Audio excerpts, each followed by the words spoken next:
ఓం సాయిరామ్. శ్రీ సాయినాథాయ నమః. శ్రీ సాయి సచ్చరిత్రము 4వ అధ్యాయము. యోగీశ్వరుల కర్తవ్యము. పవిత్ర షిరిడీ క్షేత్రము. సాయిబాబా రూపురేఖలు. గౌలిబువ అభిప్రాయము.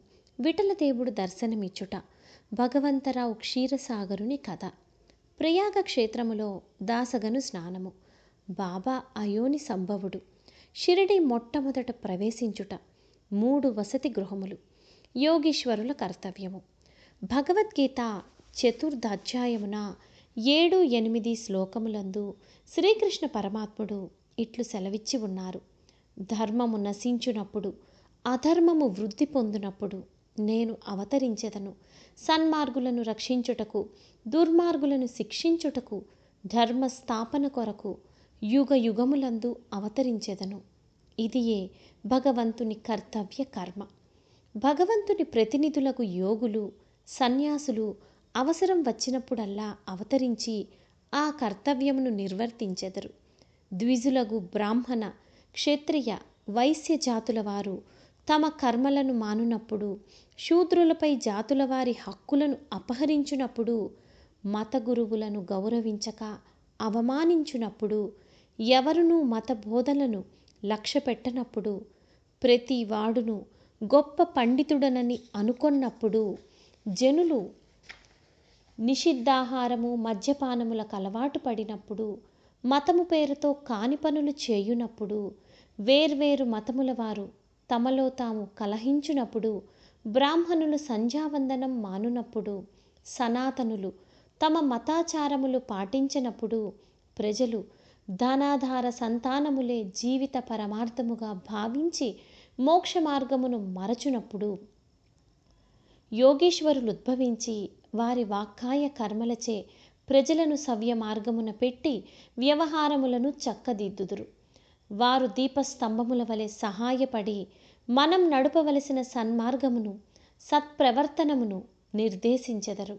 ఈ విధముగానే నివృత్తి, జ్ఞానదేవ్, ముక్తాబాయి, నామదేవ్, జానాబాయి, గోరా, గోనాయి, ఏకనాథుడు, తుకారాం, నరహరి, నర్సీభాయ్, సజన్కా సాయి, సావంత్ మాలి, రామదాసు మొదలుగా గల యోగులను తదితరులు వేర్వేరు సమయములందు ఉద్భవించి మనకు సవ్యమైన మార్గమును చూపిరి.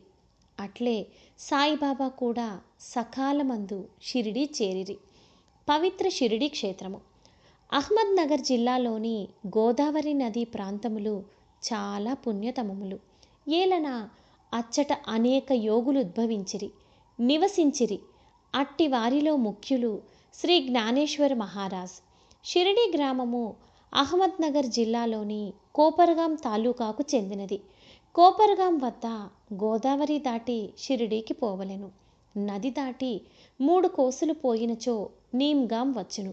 అచ్చటికి షిరిడి కనిపించెను. కృష్ణా తీరమందు గల గాన్గాపురము, నరసింహవాడి, ఔదుంబర్ మొదలుగా గల పుణ్యక్షేత్రముల వలె షిరిడీ కూడా గొప్పగా పేరుగాంచినది. పండరీపురానికి సమీపమున గల మంగళవేద యందు భక్తుడగు దామాజీ, సజ్జనగడమందు సమర్థ రామదాసు, నర్సోబాచి వాడియందు శ్రీ నరసింహ సరస్వతి స్వామివార్లు వర్ధిల్లినట్టే శ్రీ సాయినాథుడు షిరిడీలో వర్ధిల్లి దానిని పవిత్రమొనర్చెను. సాయిబాబా రూపురేఖలు. సాయిబాబా వలనే షిరిడి ప్రాముఖ్యం వహించినది. సాయిబాబా ఎట్టి వ్యక్తియో పరిశీలింతుము. వారు కష్టతరమైన సంసారమును జయించిన వారు. శాంతియే వారి భూషణము.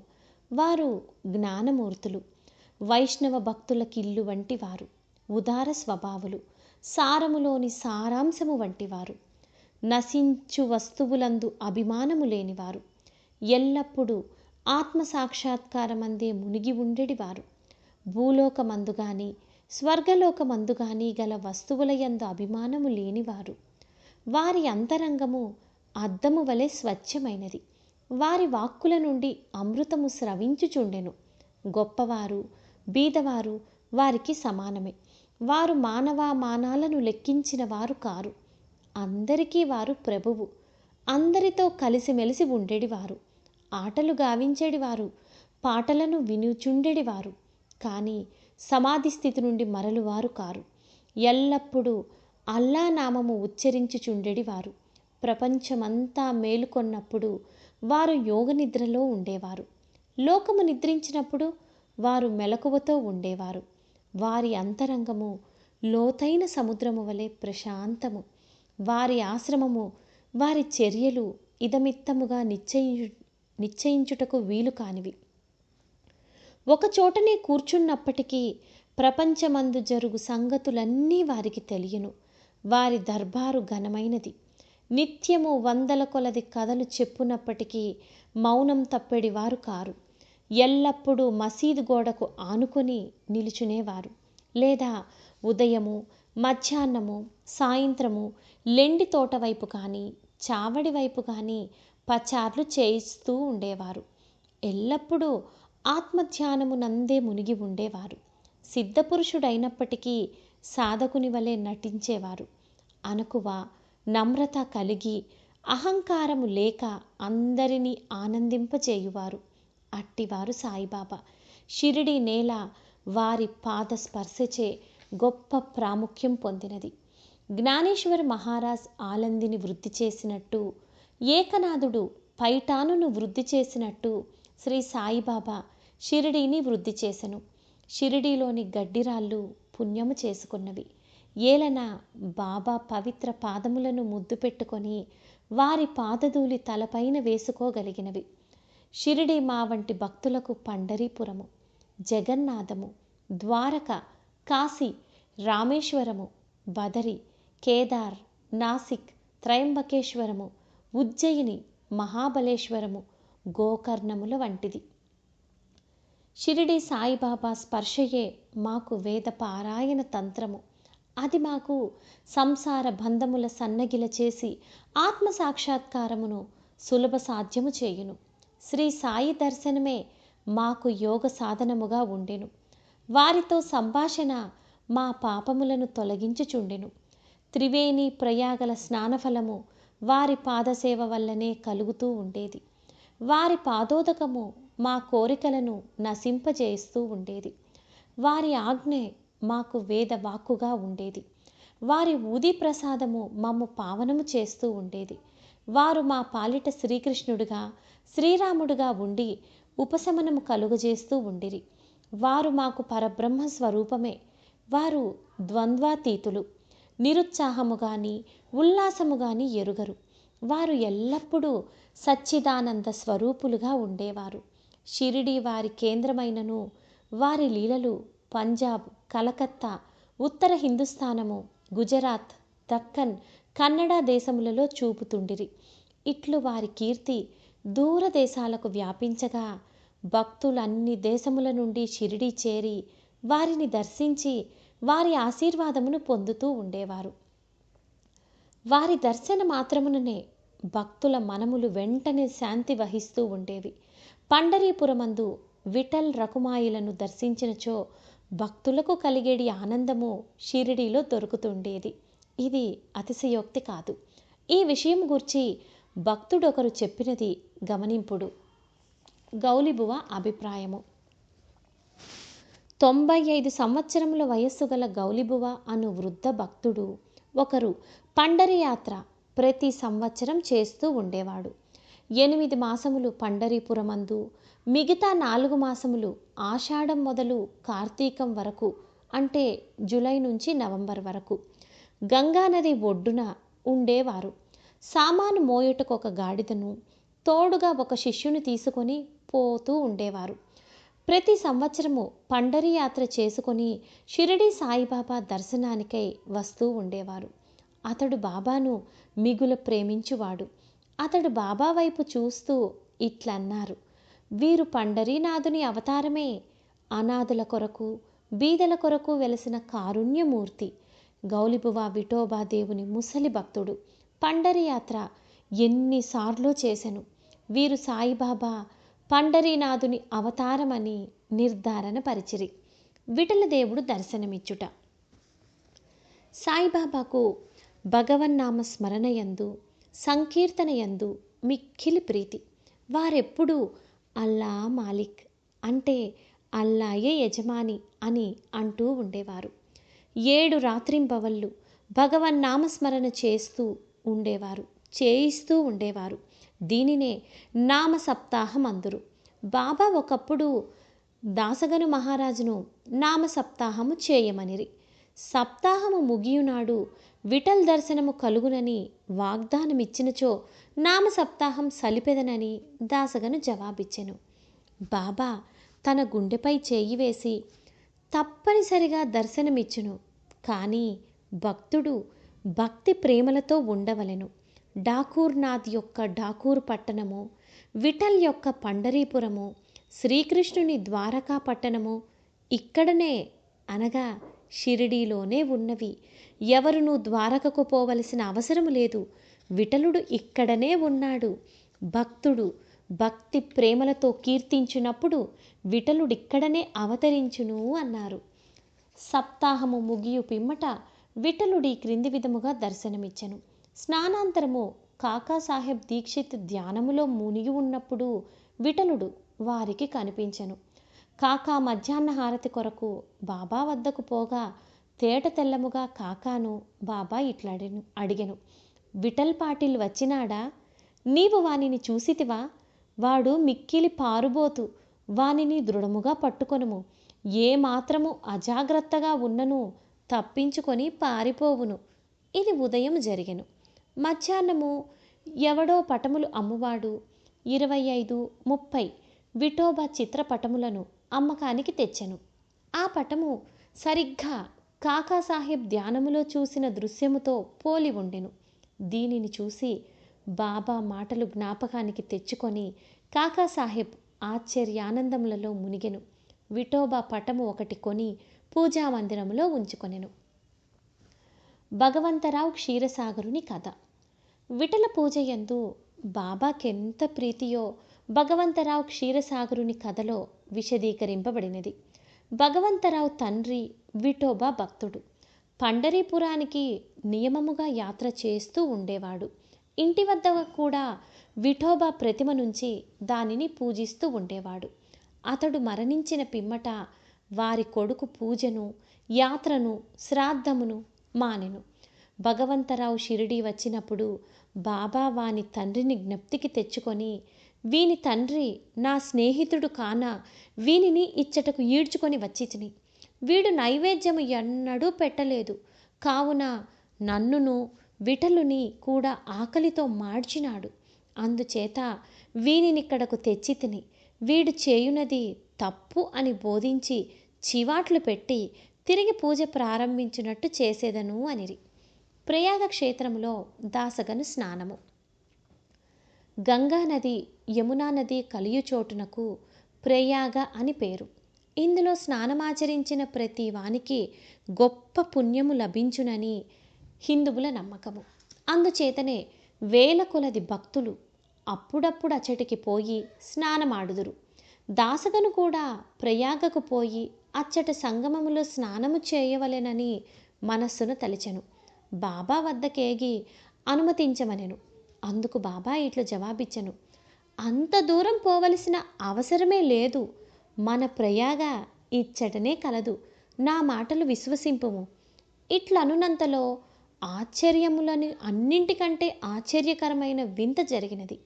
దాసగను మహారాజ్ బాబా పాదములపై శిరస్సు ఉంచిన వెంటనే బాబా 2 పాదముల బొటన వ్రేళ్ల నుండి గంగా యమునా జలములు కాలువలుగా పారెను. ఈ చమత్కారమును చూసి దాసగను ఆశ్చర్యచకితుడయ్యాడు. భక్తావేశాలతో మైమరచాడు. కన్నులు ఆనందాశ్రువులతో నిండాయి. అతని హృదయంలో పొంగిన కవితావేశం శ్రీ సాయిలీలా గానరూపంలో పెళ్ళుబుకింది.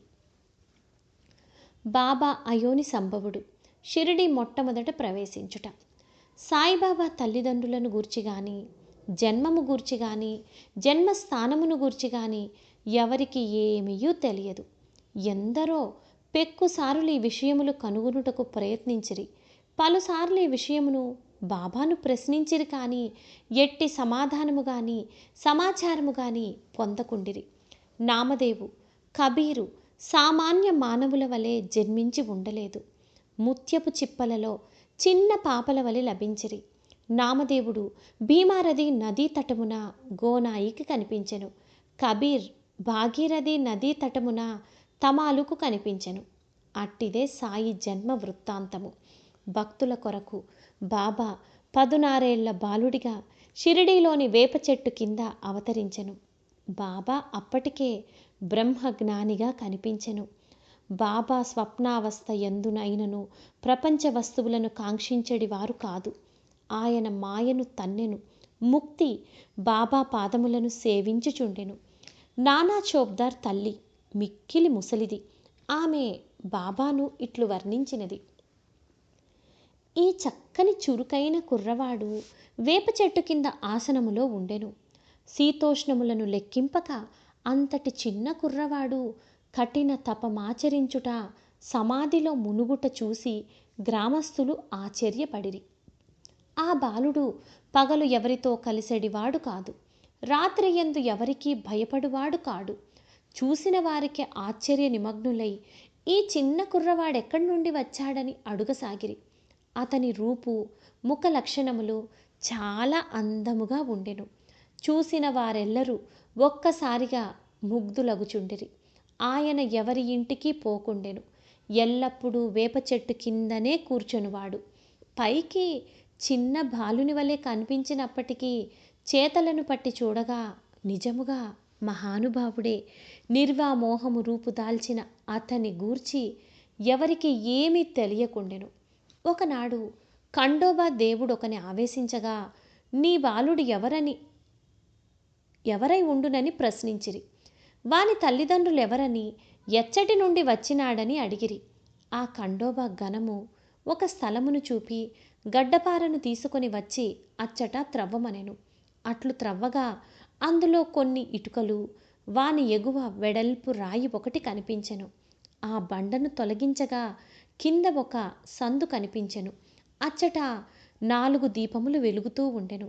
ఆ సొరంగం ద్వారా ముందుకు పోగా అచ్చట ఒక భూగృహం కనిపించెను.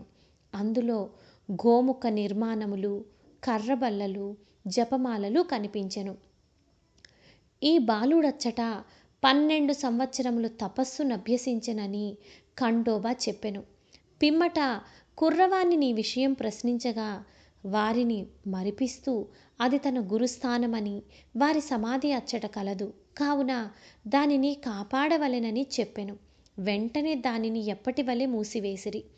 అశ్వత్థ ఔదుంబర వృక్షముల వలె ఈ వేప చెట్టు పవిత్రముగా చూసుకుంటూ బాబా ప్రేమించువారు.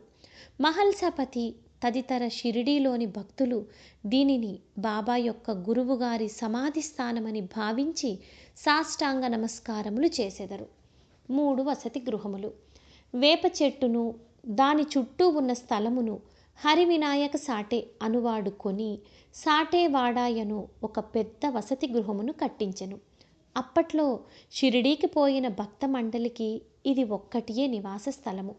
వేప చెట్టు చుట్టూ ఎత్తుగా అరుగు కట్టిరి, మెట్లు నిర్మించిరి. మెట్ల దిగువన ఒక గూడు వంటిది కలదు. భక్తులు మండపముపై ఉత్తరాభిముఖముగా కూర్చొనెదరు. ఎవరిచ్చట గురు శుక్రవారములు ధూపము వేయుదురో వారు బాబా కృప వల్ల సంతోషముతో ఉండెదరు. ఈ వాడ చాలా పురాతనమైనది కావున మరమ్మత్తునకు సిద్ధముగా ఉండెను. తగిన మార్పులు, మరమ్మత్తులు సంస్థానము వారు చేసిరి. కొన్ని సంవత్సరముల పిమ్మట దీక్షిత్ వాడాయను పేర ఇంకొక వసతి గృహం కట్టబడినది. న్యాయవాది అయిన కాకాసాహెబ్ దీక్షిత్ ఇంగ్లాండుకు పోయెను. అచ్చట రైలు ప్రమాదమున కాలు కుంటుపడెను. అది ఎంత ప్రయత్నించిననూ బాగు కాలేదు. తన స్నేహితుడగు నానాసాహెబ్ చాందోర్కర్ షిరిడి సాయిబాబాను దర్శించమని సలహా ఇచ్చెను. 1909వ సంవత్సరమున కాకా షిరిడీకి పోయెను. బాబా దర్శన మాత్రమున అమితానంద భరితుడై షిరిడీలో నివసించుటకు నిశ్చయించుకొనెను. కాలు కుంటితనము కన్నా తన మనస్సులోని కుంటితనమును తీసివేయమని బాబాను ప్రార్థించెను. తన కొరకు ఇతర భక్తులకు పనికి వచ్చినట్టు ఒక వాడాను నిర్మించెను. 10-12-1910వ తారీఖున ఈ వాడా కట్టుటకు పునాది వేసిరి. ఆనాడే 2 ముఖ్యమైన సంఘటనలు జరిగెను. దాదాసాహెబ్ కాపర్డేకు తన ఇంటికి పోవుటకు బాబా సమ్మతి దొరికెను. రెండవది, చావడిలో సేజహారతి ప్రారంభమయ్యెను. దీక్షితవాడ పూర్తి కాగానే 1911 సంవత్సరంలో శ్రీరామనవమి సమయమునందు శాస్త్రోక్తకముగా గృహప్రవేశము జరిపిరి. తరువాత కోటీశ్వరుడగు నాగపూర్ నివాసియగు భూటి మరి ఒక పెద్ద రాతిమేడను నిర్మించెను. అతడు చాలా ద్రవ్యము దీని కొరకు వెచ్చించెను. వెచ్చించిన ద్రవ్యమంతయు నిజానికి సార్థకమయ్యెను. ఏలన బాబాగారి భౌతిక శరీరం అందులో సమాధి చేయబడినది. దీనినే సమాధి మందిరం అందురు. ఈ స్థలంలో మొట్టమొదట పూల తోట ఉండెను. ఆ తోటలో బాబాయే తోటమాలిగా మొక్కలకు నీళ్లు పోయుట మొదలగునవి చేసెడివారు. ఇట్లు 3 వాడాలు కట్టబడెను. అంతకు ముందిచ్చట ఒక్క వసతి గృహము కూడా లేకుండెను. అన్నింటికంటే సాటేవాడ మొదటి రోజులలో అందరికీ చాలా ఉపకరించుతూ ఉండేది. 4వ అధ్యాయం సంపూర్ణం. సద్గురు శ్రీ సాయినాథార్పణమస్తు. శుభం భవతు. ఓం సాయిరామ్.